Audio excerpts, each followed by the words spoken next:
Shalom Aleichem, que quer dizer paz para todos. Neste momento, é com grande alegria e grande satisfação que nós estamos entrando ao vivo para mais um trabalho, para mais um momento de reflexão através do estudo genuíno, sincero e atencioso das Escrituras. Louvado seja o Eterno pela vida de cada um. E nós vamos tratar, desde já eu quero anunciar, um tema especial, muito importante, que vamos estar falando aqui em algumas lives. Hoje nós estamos aqui com o propósito de dar abertura, de fazer a introdução deste trabalho. Vamos falar sobre as características das congregações messiânicas do primeiro século. Vamos extrair da Bíblia, da história, vários pontos importantes, vários tópicos importantes, vários assuntos dentro deste tema que com certeza absoluta vai ajudar muito a mim, a você, a todos nós a compreender o que realmente é a Kahal de Yeshua. Quando eu falo Kahal, eu me refiro ao termo hebraico original que aparece em Mateus, capítulo 16, aonde Yeshua fala sobre a sua Kahal, que significa congregação, comunidade, assembleia. E vamos estar analisando um texto escrito por David Shem Tov, um estudioso das Escrituras, que nos presenteou publicando este artigo, este tema, nas redes sociais, e ele está disponível a todos aqueles que tiverem condições de acessar, que quiserem, desejarem acessar. E nós vamos estar analisando ponto por ponto, e isso é muito bom. Quem vos fala é o irmão Rodrigo Dias Silva.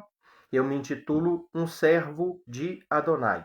Desde já, eu agradeço a Deus, ao Eterno, por essa oportunidade e peço a você que vai entrar, que assista até o fim e que você possa compartilhar essa live, este trabalho, aí pelo Facebook e também nas suas demais redes sociais.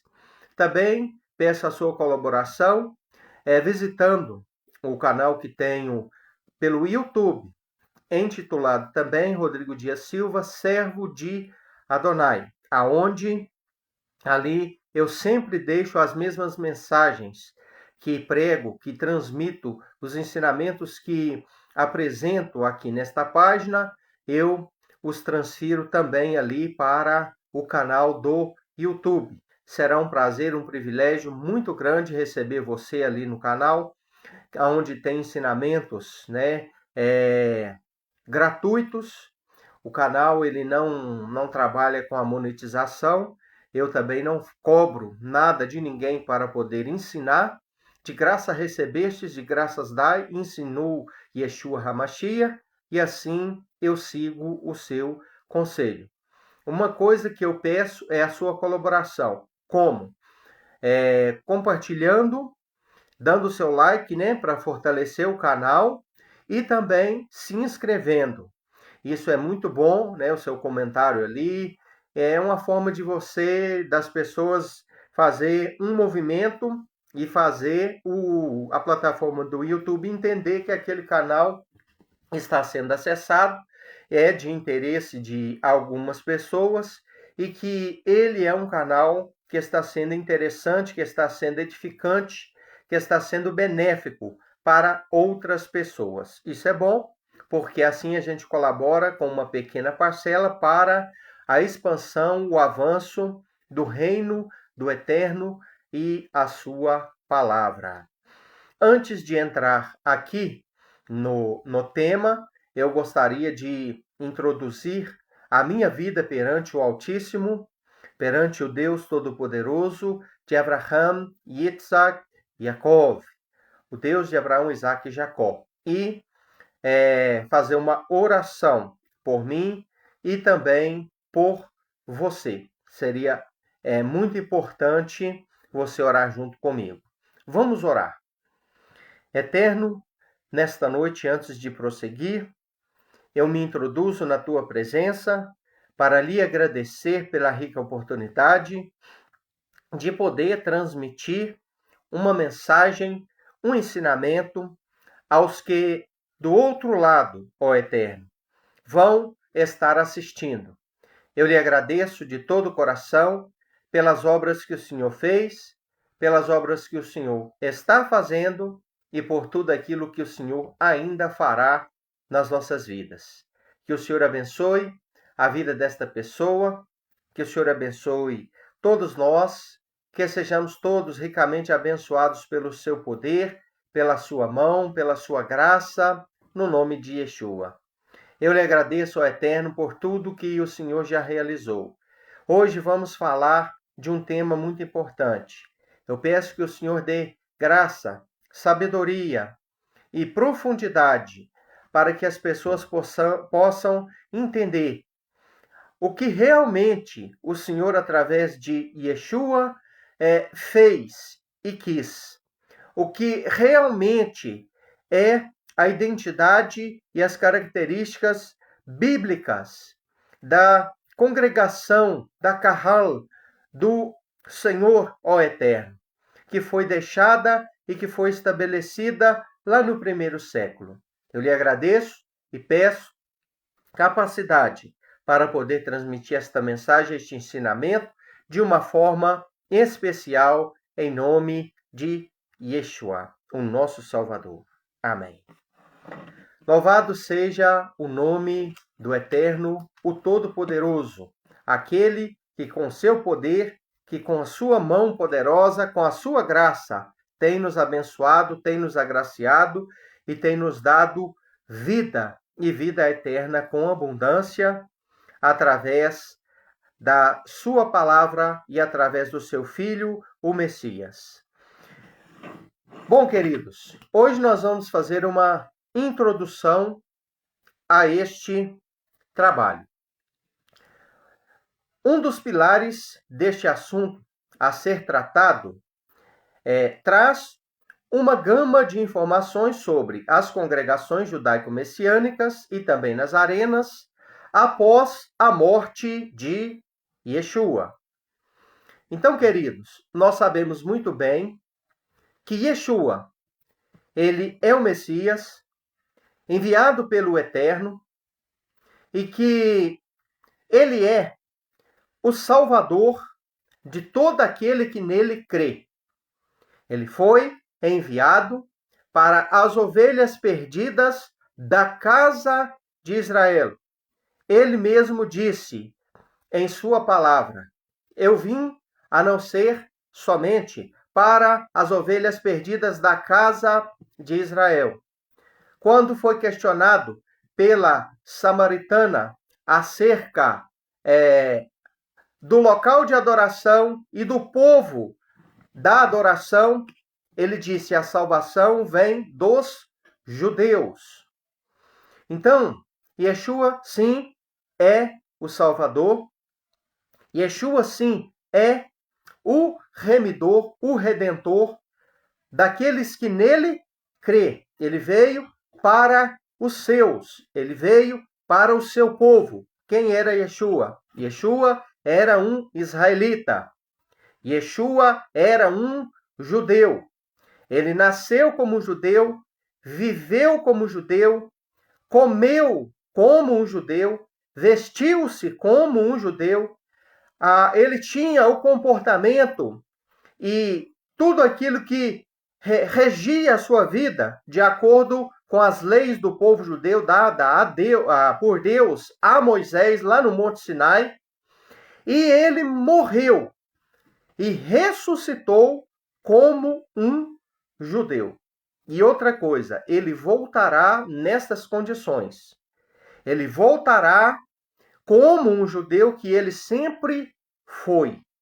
Então, queridos, Yeshua, ele veio, viveu aqui em cima desta terra por 33 anos aproximadamente. 33 anos e meio aproximadamente. Segundo nos ensina a Bíblia, dentro da Brit Hadashah, ou da Nova Aliança, daquilo que as pessoas chamam de o Novo Testamento, é narrado que ele começou o seu ministério com 30 anos de idade. E a mesma Bíblia fala que ele foi pendurado no madeiro, perdeu a sua vida física, depois o Eterno, Deus, o Todo-Poderoso, o ressuscitou dentre os mortos com 33 anos e meio de idade. Foi a idade em que Yeshua, ele perdeu sua vida física através da morte de crucificação, né, de execução no madeiro, e ele então, com esta mesma idade, ele ressuscitou. Segundo as Escrituras, depois de ressurreto, ele ficou aparecendo esporadicamente aqui, ali e acolá, para pessoas individualmente. A primeira pessoa para quem ele apareceu ressuscitado foi para Maria Madalena, né? Miriam de Magdala, ou seja, Maria Madalena. Foi a primeira pessoa a vê-lo ressuscitado. Depois ele apareceu para os seus Talmidim, significa discípulos. Apareceu para eles, todos reunidos dentro de um local fechado.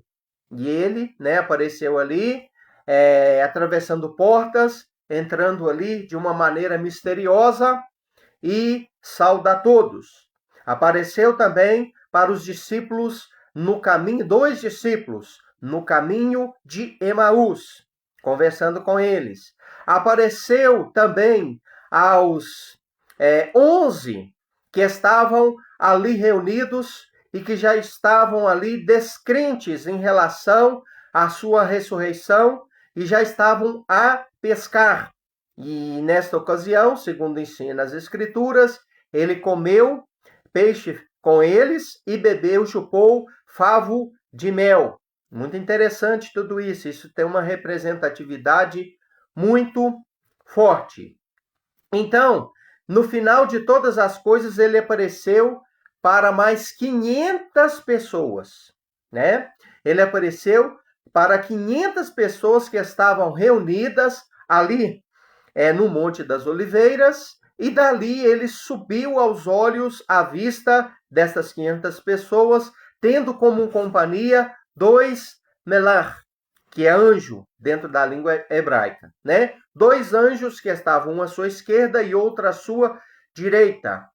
E ele foi então assunto aos céus, elevado aos céus, em uma forma de levitação, né? Ele contraria a lei da gravidade e vai subindo diante das vistas, dos olhos de 500 pessoas que vão ali, né, assistir, segundo a narrativa de Atos dos Apóstolos, capítulo 1, né, nos mostra bem isso. Então, ele deixou, então, durante esses 3 anos e meio de ministério, ensinamentos profundos. Ele deixou uma mensagem a ser pregada, né? As pessoas conhecem como o Evangelho, que significa, dentro da língua hebraica, né, chamado de Bessorá, ou Bessorot, que significa boas novas, boa notícia. Então ele pregou, ele ensinou dentro da ótica judaica, viveu como judeu, não contrariou as leis do Pai, as leis do Criador, as leis do soberano, Criador do universo. Ele não contrariou nenhuma dessas leis e ele ensinou segundo elas, né? Então, ele ensinou muita coisa, nada do que ele ensinou contrariava a primeira aliança. Isso nós podemos constatar de uma forma muito especial e muito profunda quando ele ensina dentro de Mateus, Matetiarro, no capítulo 5, a partir do versículo 18, quando ele disse: eu não vim para abolir a lei, né? Eu vim para torná-la plena, para plenificar, para complementar, para completar, para tornar tudo pleno. E então ele mesmo ensinou isso, né? Que ele não veio revogar nada, ele não veio criar nada, ele não veio inovar nada. Ele simplesmente veio para demonstrar da forma exata como viver todos os ensinamentos que o Pai deu ao seu povo através de Moisés. Ele veio para tirar a fé da condição e do nível apenas teórico e colocá-lo em prática, realmente baseado no amor, né? Baseado numa expressão de amor. Então, meus queridos, ele deixou então um modelo, ele deixou então uma forma, ele deixou então, através do que ensinou, de como ele entendeu, de como ele interpretou, de como ele enxergou e ensinou a Torá, que significa instrução. Ou seja, as instruções que Deus, o Pai, o Criador, deu para o seu povo, deu para a nação.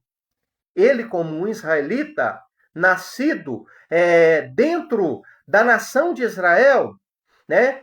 Então ele tinha leis a cumprir. E estas leis foram dadas por Deus, pelo Pai, a este povo, ao povo de Israel. E ele era um israelita, né? E ele era um judeu, vivia debaixo desta égide, desta ótica, destas regras, da forma judaica, cultural, idiomática e religiosa de se viver a palavra de Deus. Então, a sua kahal, que significa congregação, ela tinha então características dada pela própria palavra do Eterno viva, porque Yeshua era a palavra viva, de carne e osso do próprio Eterno, o Criador. Olha que interessante. Quando Deus comunicou-se com os homens pela primeira vez, esta fala, esta expressão, esta comunicação, ela foi passada para pedras. Ela foi passada mais adiante, né? As pedras, das duas tábuas da lei que Deus deu para Moisés, segundo a cultura e a tradição judaica, eram duas tábuas de esmeralda, contendo os 10 mandamentos que foram escritos pelo próprio dedo de Deus. A própria mão de Deus, o próprio dedo de Deus, escreveu nas tábuas de esmeralda os 10 mandamentos e foi entregue a Moisés. Moisés tinha a responsabilidade e a incumbência de repassar e ensinar aquelas regras para o povo de Israel. Depois de passar, então, para as pedras, né? Mais tarde, segundo ensina a Bíblia, estes ensinamentos foi parar nos papiros. O que eram os papiros? É de onde veio a nossa palavra papel. Papiro é uma folha, tipo a folha da cana, que dá muito ali às margens do rio Nilo, né? Então, aquela folha, ela é pega pelos artesãos, prensada e vira uma espécie de folha de papel, antiguíssima. Então, assim, desde aqueles tempos remotos, foi escrito aquilo que estava em pedra, nas tábuas, passado para papiros. Depois, mais tarde, para os pergaminhos. O que é um pergaminho? Um pergaminho é o couro de um animal, uma ovelha, uma cabra, um bezerro, um novilho, devidamente trabalhado, aonde então servia como uma folha de papel, por exemplo, né, para se escrever. E ali então passava-se as escrituras para o do papiro, passou, né, para os pergaminhos. Então, meus queridos, nos pergaminhos, as Sagradas Escrituras ficaram durante séculos, e por que não dizer milênios. Um dia, o Eterno oprove a ele quis que a palavra dele, né, chamado dentro da língua grega de logos, davar, na língua hebraica, né, viesse a se transformar em uma expressão mais profunda, maior, mais contundente e com mais amplitude. Então, ela se fez carne, ou seja, a própria palavra, ela viveu e se expressou através de um homem. Quem foi este homem? Yeshua ou Jesus, conforme você quer entender. Então, a palavra, dentro da sua exatidão, que outrora estava em pedras, depois em papiros, mais tarde nos pergaminhos, agora então se faz carne. E segundo a própria Bíblia, habitou entre nós, né? Refere-se a estes 33 anos e meio da vida física, terrena de Yeshua aqui neste mundo. Então, ele deixou então um modelo. Ele deixou então uma forma. Ele deixou então características. O seu povo que viveu com ele durante 33 anos e meio aprendeu com ele de uma maneira assim, de primeira mão, em primeira mão. Eles foram testemunhas oculares.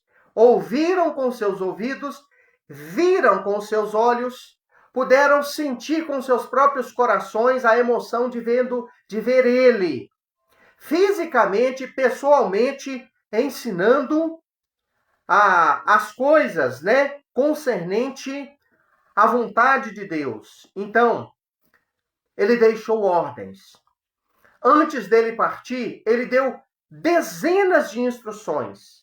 Né? Uma delas nós encontramos no final do Evangelho de Mateus, Matitiarro, e também no final do Evangelho de Marcos, né? Quando ele diz, ide a todo mundo, pregai as bessorot, as boas novas, o Evangelho, a toda criatura, quem crer e se batizar será salvo, mas quem não crer será condenado.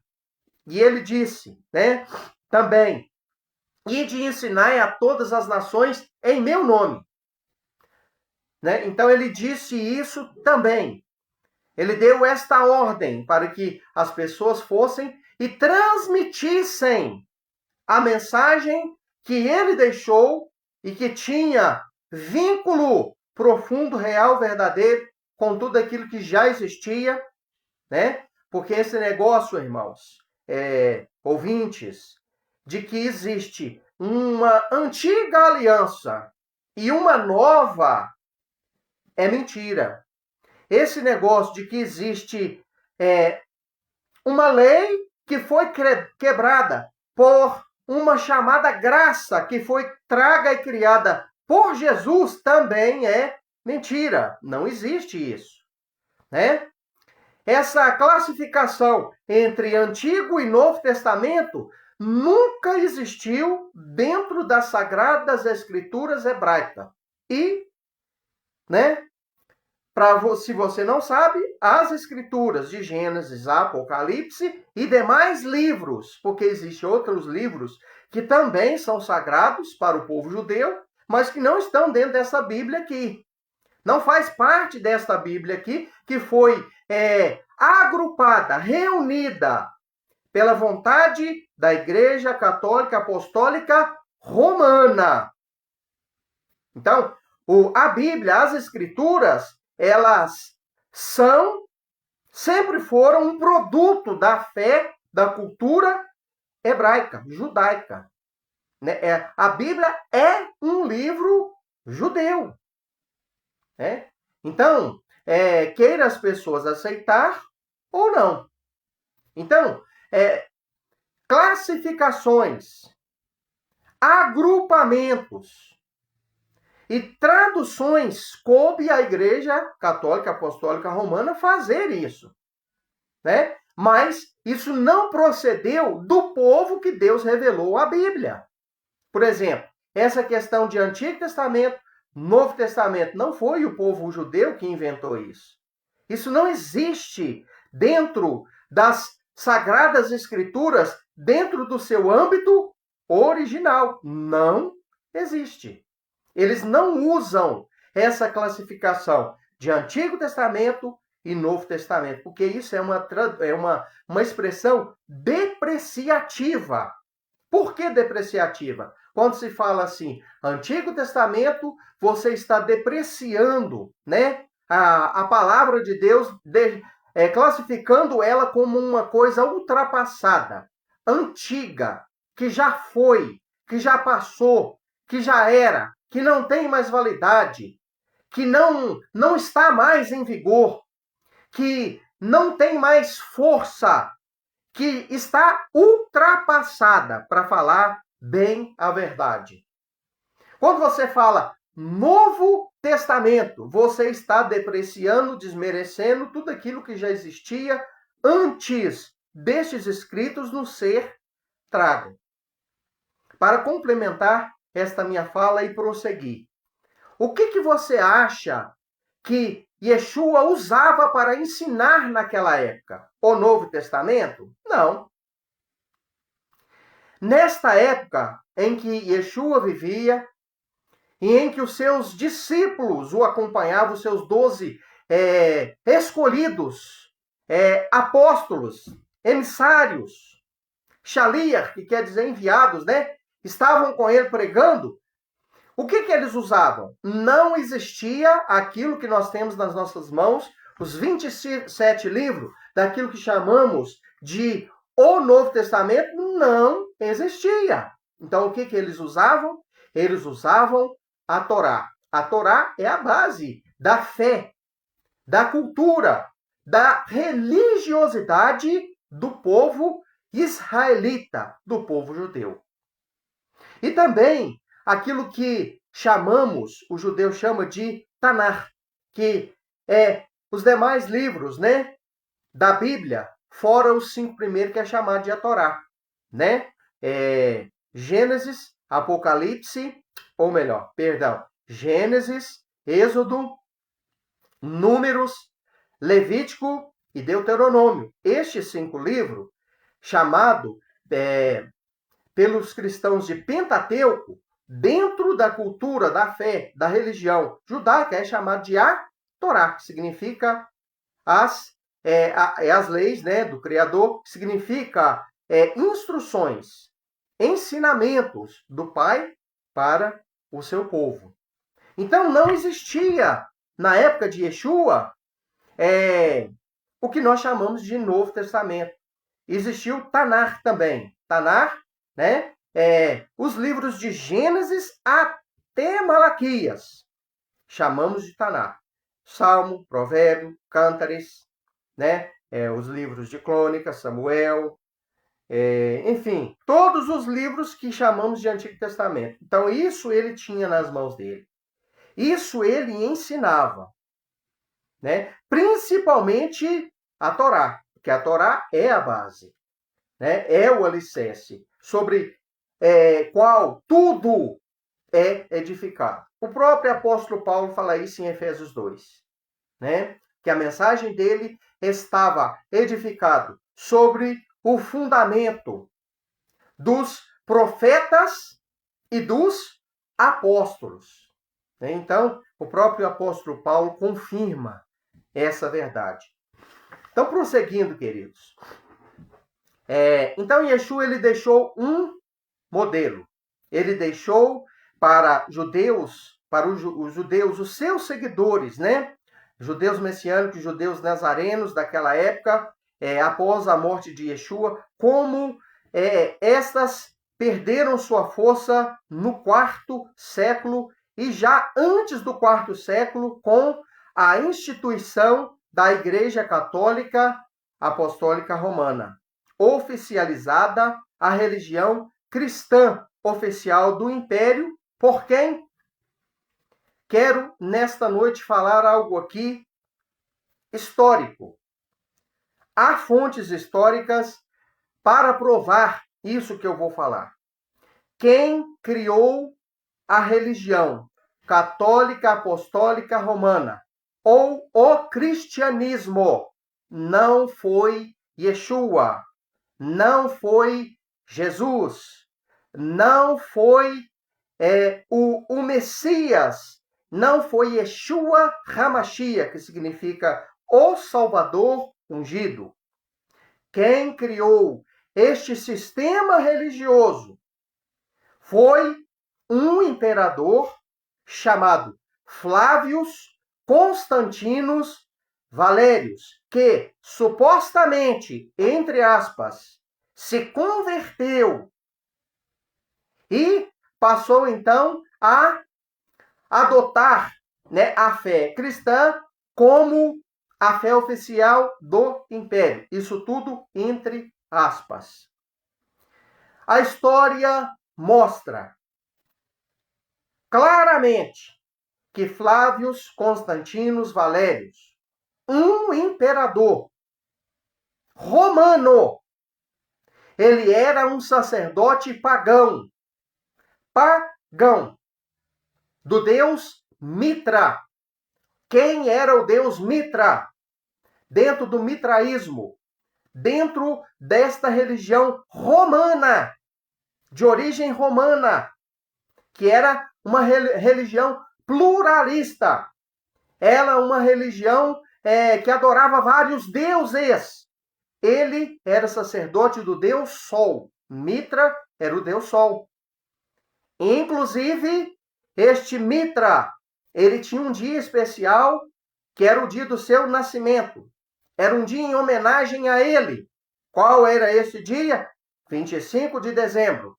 Você sabe qual é? Agora você vincula, 25 de dezembro com alguma coisa? É lógico, né? Supostamente o dia do nascimento de nosso Salvador Jesus, de nosso Salvador Yeshua, coisa que não tem nada a ver. Ele nunca nasceu nessa data.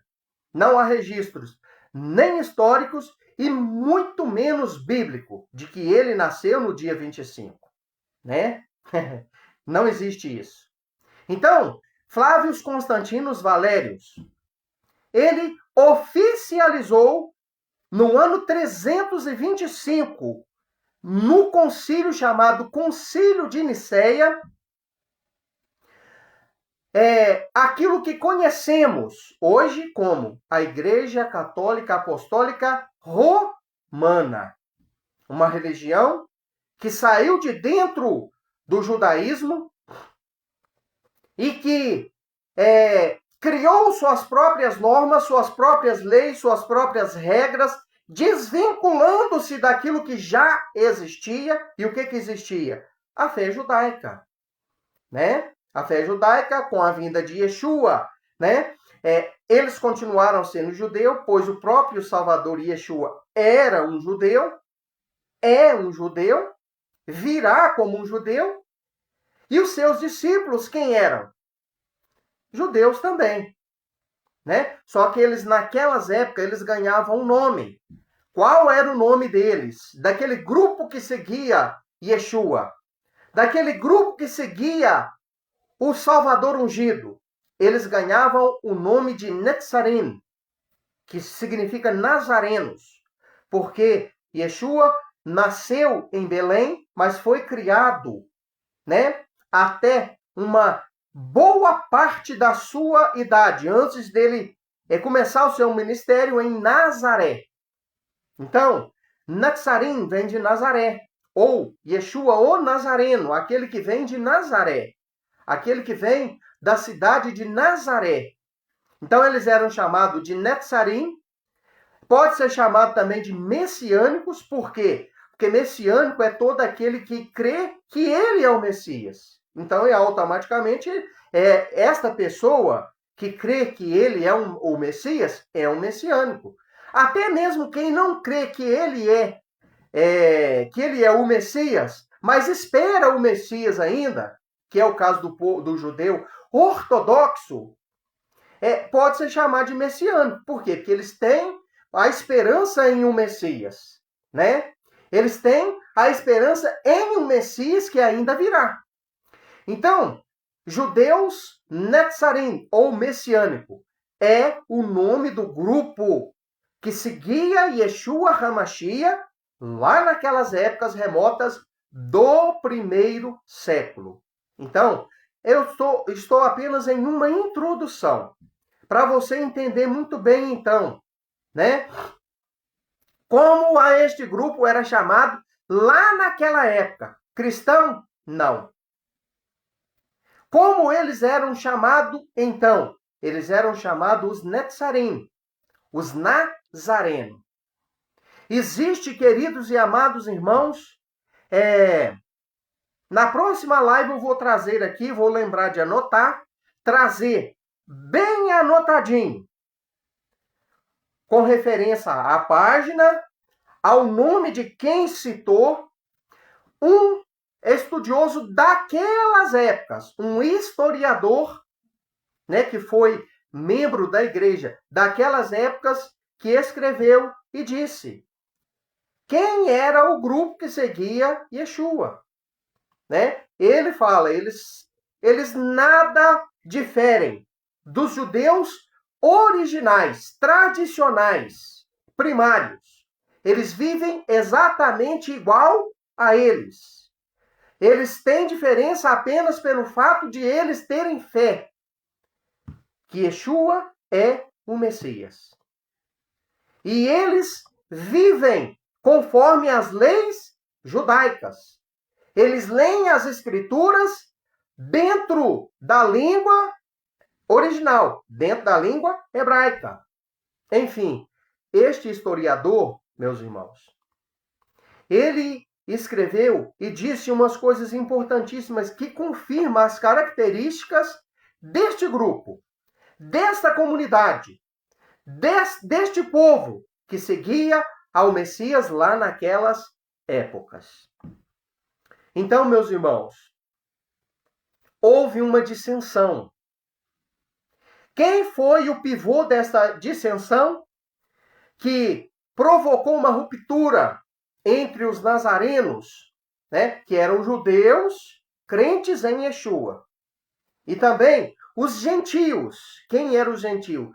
Povos não judeus, mas que se convertiam crendo que Yeshua era o Messias, se achegavam, aprendiam os ensinamentos de Yeshua, passavam então a praticar, se tornavam judeus messiânicos ou nazarenos da mesma forma. Então, parte deste grupo incorporado aos Netzarim ou nazarenos, né, ou aos messiânicos, começou a ouvir um estudioso da época, chamado Inácio de Antioquia.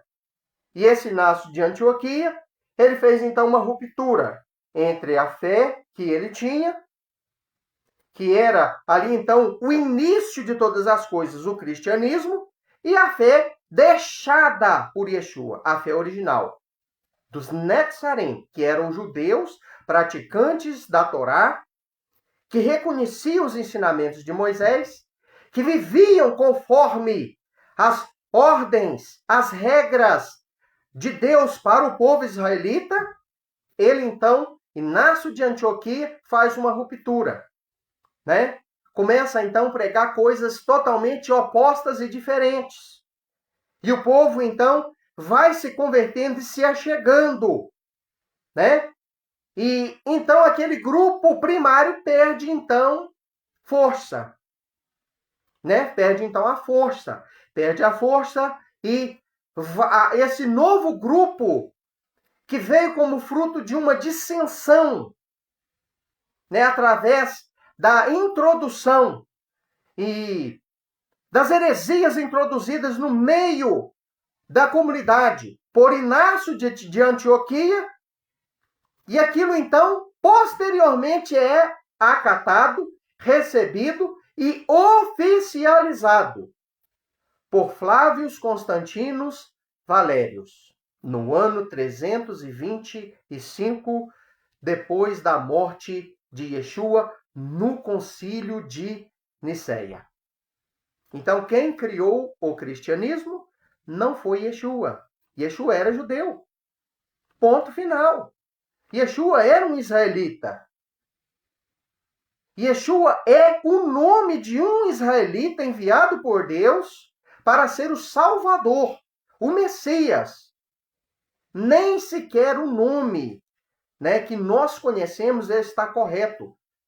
Nosso Salvador nunca foi chamado de Jesus. Ele nunca ouviu esta fonética. Essa fonética é nova. Essa fonética, Jesus, ela é fruto de uma mistura grego e latina, né? É uma mistura de Jesus, que é a fórmula grega, né? É a fórmula grega do nome Yeshua. O grego não dá conta de falar Yeshua. Então, ela vem então através dessa fonética Jesus.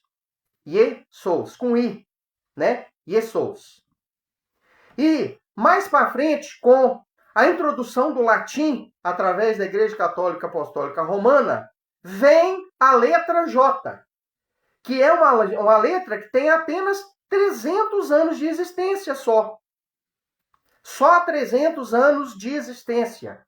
Que, então, passa-se a pronunciar a letra J.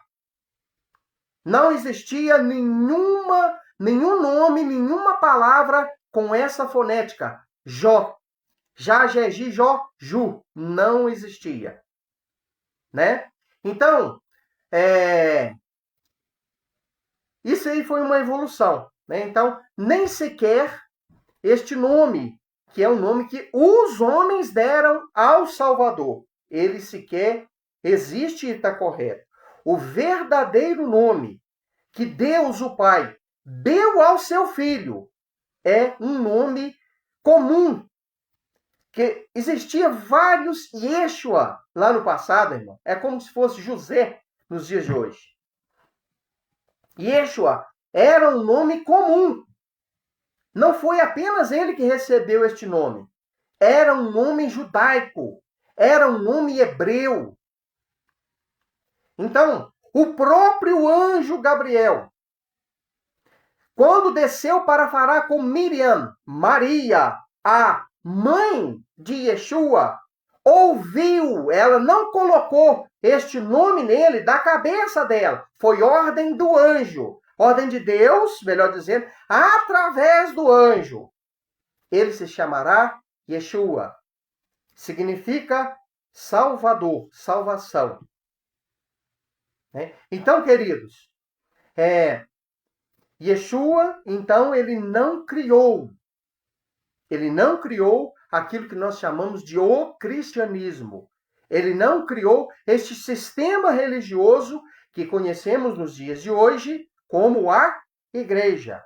A igreja foi fruto de uma criação de um imperador chamado Flávio Constantinos Valério. Este sistema doutrinário que existe na igreja, ele é fruto da criação sistematizada de um imperador juntamente com um corpo, de estudiosos que, no decorrer dos séculos, foi se incorporado a esse sistema religioso, que tem associação religiosa e política. Porque a Igreja Católica Apostólica Romana, ela é uma religião política e religiosa, doutrinária e política junta, está fundido dentro dela. O Vaticano é um Estado.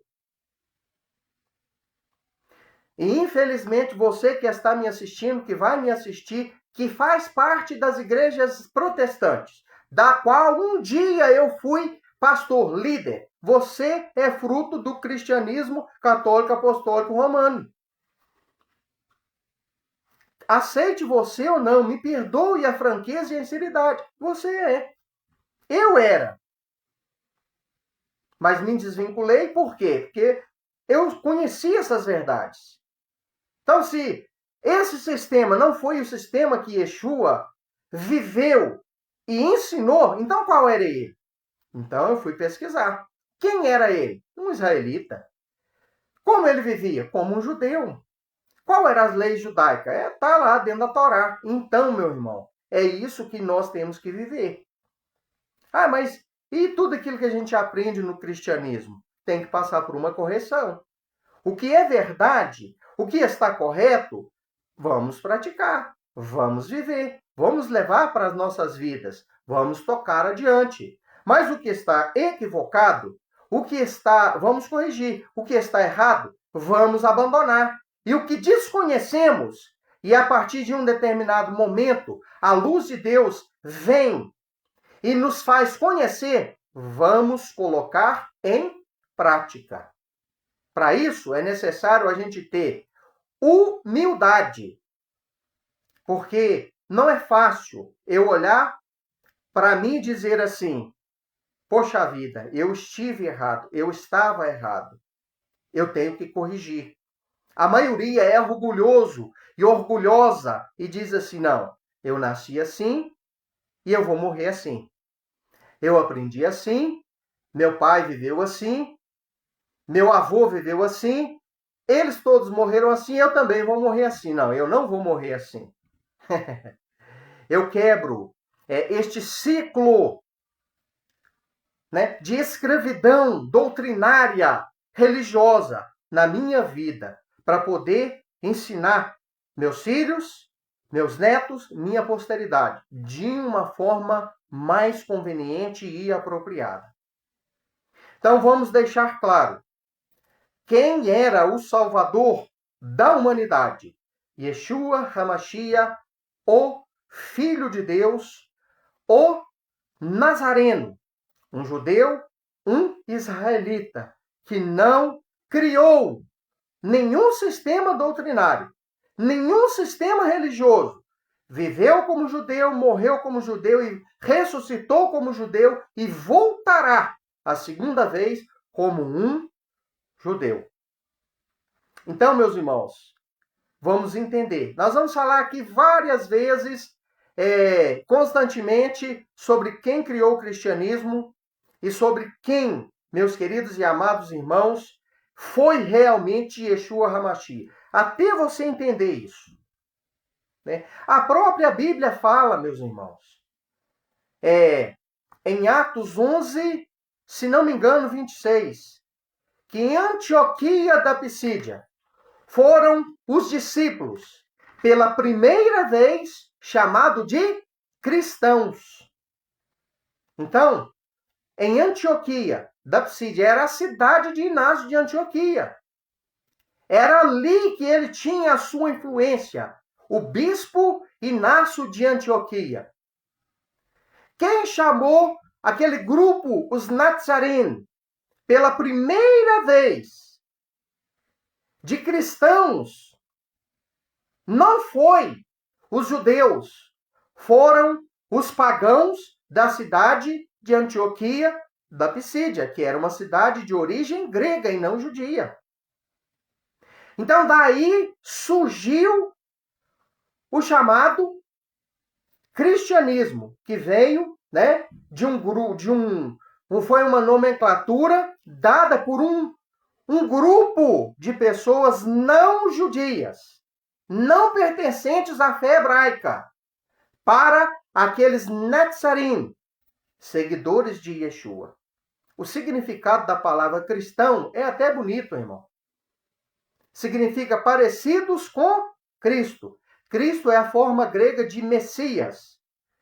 Se a pessoa de fala grega vai falar o nome Messias, ela diz Cristo, porque Cristo significa Messias. Então, cristão é um seguidor do Messias. ou de Cristo, né? Que é o Messias. Cristo não é um sobrenome.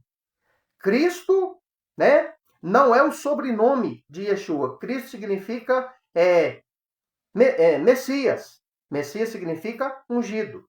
Então, ambas as palavras, Messias e Cristo, significa ungido. Então, Yeshua HaMashiach, ou Messias. O Messias significa o Salvador ungido. Né? Então, meus queridos, a origem do nome cristão, desta nomenclatura, veio de um povo pagão, dentro da cidade de Antioquia da Psídia, e isso, então, deu origem aos seguidores de Inácio de Antioquia, que fez uma dissensão do grupo criado por Yeshua, que seguia Yeshua, chamado de Netzarim, lá naquelas épocas. Então, meus queridos, ficou claro aqui nesta introdução apenas quem criou o cristianismo, né? Que foi fruto de uma dissensão que começou com Inácio de Antioquia. As doutrinas do cristianismo foram criadas pelos pais da igreja, e o maior estudioso da época, das épocas passadas, que formulou a grande parte das doutrinas cristãs, foi Tertuliano. Então, coube a Tertuliano desenvolver o cristianismo, doutrinariamente falando, e coube a Flávio Constantino Valério oficializar o cristianismo como religião oficial do Império Romano. A partir desta oficialização, meus queridos irmãos, a perseguição ficou muito grande. Ninguém podia mais ser de outra religião. Ninguém podia ser mais judeu. Os judeus foram perseguidos, mortos, torturados nesta época como ninguém. Você acha que quem foi julgado na Cova dos Leões, no Coliseu Romano, você acha que foram os cristãos? Não. Foram judeus, seguidores de Yeshua, que estavam sendo julgados lá por causa da sua fé israelita judaica. Grande parte deles. Vocês entenderam?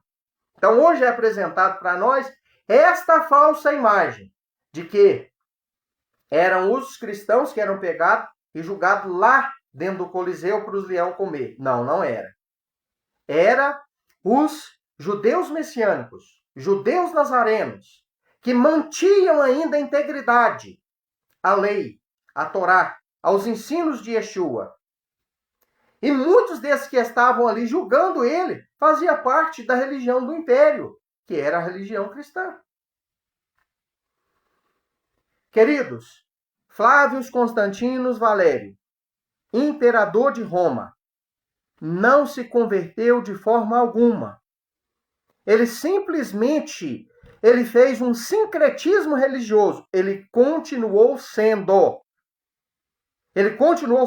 sacerdote do deus Mitra. Continuou participando do mitraísmo. E ele viu nesta atitude, ele viu desta forma, e ele foi muito inteligente por isso. Ele viu uma oportunidade de fazer o Império Romano, que estava doente, decadente, em declínio naquela época, florescer através deste vínculo religioso com político. A partir de então, né, ele passou a ser o grande imperador convertido. Né? E até nos dias de hoje, as pessoas acham que ele se converteu. Ele não se converteu. Ele continuou sendo um sacerdote pagão do deus Mitra. Ele continuou. Foi ele quem incorporou o dia 25 de dezembro, que é supostamente o dia do nascimento de Jesus, dentro da fé cristã. Ela não faz parte do povo judeu. O povo judeu não comemora o Natal. Por quê? Simplesmente porque ele sabe dessa realidade. Que o dia 25 de dezembro, na antiguidade, sempre foi um dia oferecido a homenagem ao deus Mitra. Procura aí, pesquisa aí na internet, você vai ver um padre falando isso.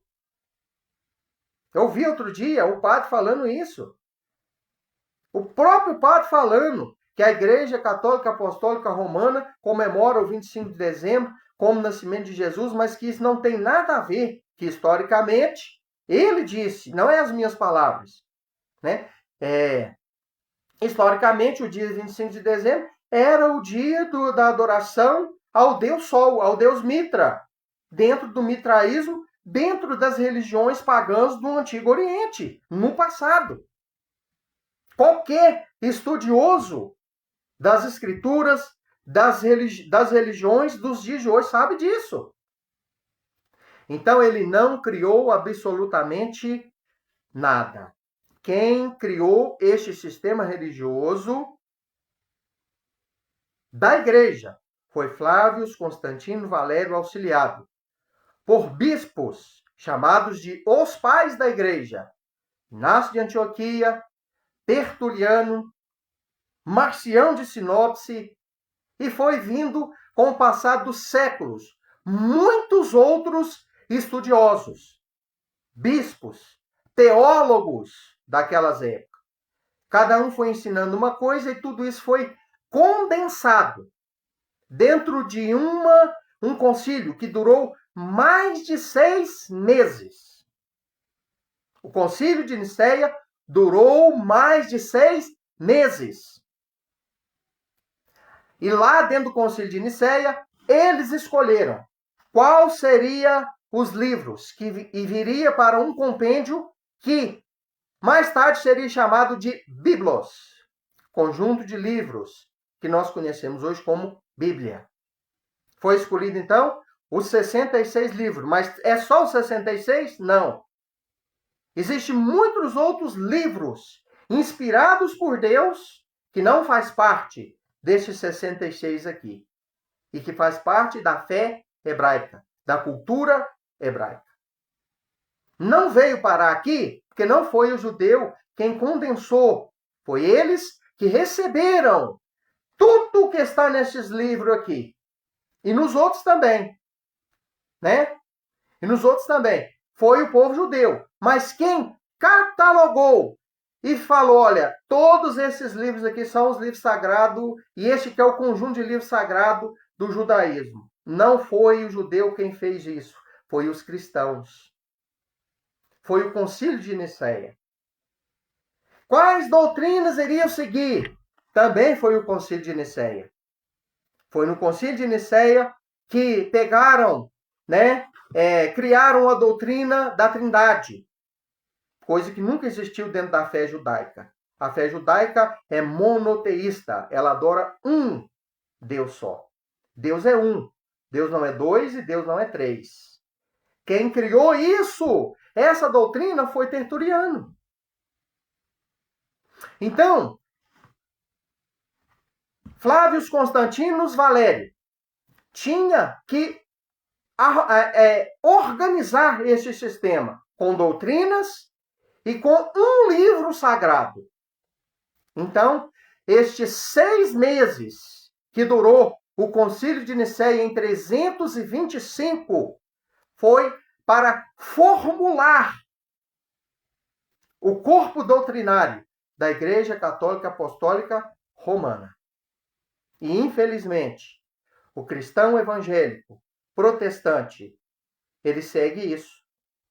Ele segue este conjunto de doutrinas formulado pelos pais da igreja, oficializado por Flávio Constantino Valério, que é fruto de uma dissensão da verdadeira árvore, a oliveira verdadeira, que é o povo de Israel.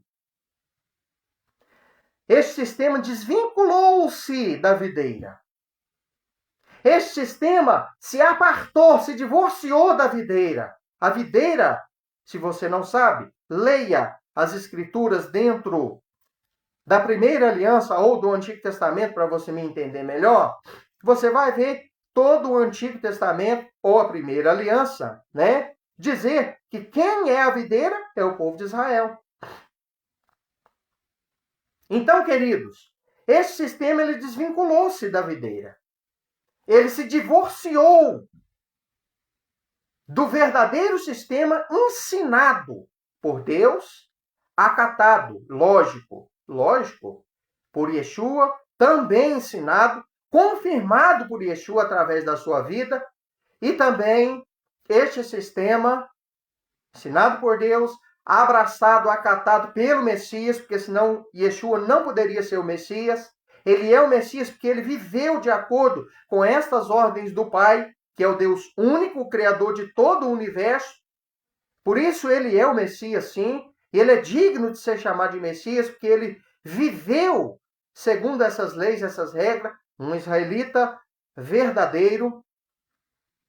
Então, estas leis, estas regras, estes ensinamentos, este modelo foi também destinado a ser vivido pelos seus discípulos, pelos seus talmidim, que significa alunos, discípulos, aprendizes, pelos seus emissários, seus 12 escolhidos para ser apóstolos, enviados por ele para levar a sua mensagem, representando-o pelos 4 cantos da terra.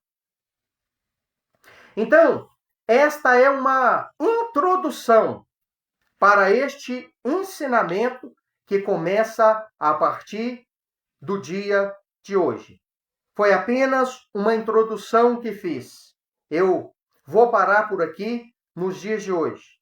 E na próxima oportunidade, nós vamos aqui para a característica de número 1, né?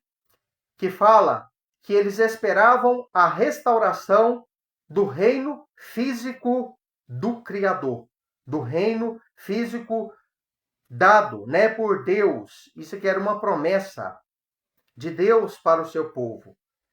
Então, nós vamos ver essas características. Que o Eterno possa abençoar sua vida de uma forma maravilhosa. Eu sei que muitas verdades são chocantes. Vai fazer você ficar preocupado e pensando, mas será que isso que eu ouvi é verdade? Pesquise. Procure saber a verdade. O próprio Yeshua disse, conhecereis a verdade e a verdade vos libertará. A verdade, ela tem um cheiro. A verdade, ela tem um aroma. A verdade, ela pode ser descoberta porque ela tem um cheiro. Da mesma forma, a mentira. Pesquise e você vai ver se o que está sendo apresentado é verdade ou é mentira. Mas pesquise na fonte certa. Pesquise na fonte original. Não busque nos galhos aquilo que você só pode encontrar nas raízes. Pesquise nas raízes hebraicas da fé, porque a fé, ela tem suas raízes na fé israelita, na fé original, na fé do povo que escreveu a Bíblia. E este povo é o povo judeu, é o povo de Yeshua. Yeshua é um judeu. Seus discípulos foram judeus. Então, meu querido, buscar no galho é buscar no sistema que inventaram, que criaram em nome de Jesus, que criaram em nome de alguém, mas que, na verdade, está desvinculado da originalidade da fé que nunca deveria ter sido mudada, mas que foi com a permissão de Deus. Que o Eterno abençoe. Vou encerrar com uma oração este trabalho dos dias de hoje. Pai Celestial, eu quero te agradecer por este momento de ensinamento, de reflexão. Eu venho pedir ao Senhor que dê entendimento, capacidade para teus filhos entender, para teus filhos compreender qual é a sua santa, boa e agradável vontade. Porque nós sabemos muito bem que a verdade, ela é, meu Senhor, maravilhosa. Ela é edificante. E ela é, meu Senhor, muito profunda e edificante. Mas que a heresia, a ela prejudica muito. Por isso, meu Deus, eu lhe agradeço por me livrar das heresias. Eu lhe agradeço por me livrar de teologias estranhas à fé que o Senhor deu ao seu povo. Eu te agradeço por me livrar de conceitos doutrinários, inovadores, mentirosos e que vieram, meu Senhor, para desfazer de tudo aquilo que era original, deixado pelo Senhor para teus filhos, para o teu povo. Quero pedir que o Senhor nos abençoe nesta caminhada de descobrir e praticar a verdade. Quero louvar ao Senhor, ó Eterno, Criador de todo este imenso universo, em nome de Yeshua, por ter nos enviado teu Filho, o qual entregou a sua vida para nos salvar, o qual pagou um preço entregando a sua própria vida para nos apontar o caminho a ser seguido. Pelo judeu Yeshua, pelo israelita hebreu Yeshua HaMashiach. Eu quero pedir que o Senhor abençoe as pessoas que vão ouvir estes ensinamentos e aqueles que já estão ouvindo. No nome de Yeshua. Amém. Na próxima oportunidade, estaremos reunidos mais uma vez para poder dar continuidade neste trabalho. Que o Eterno abençoe a todos. Shalom, em nome de Yeshua.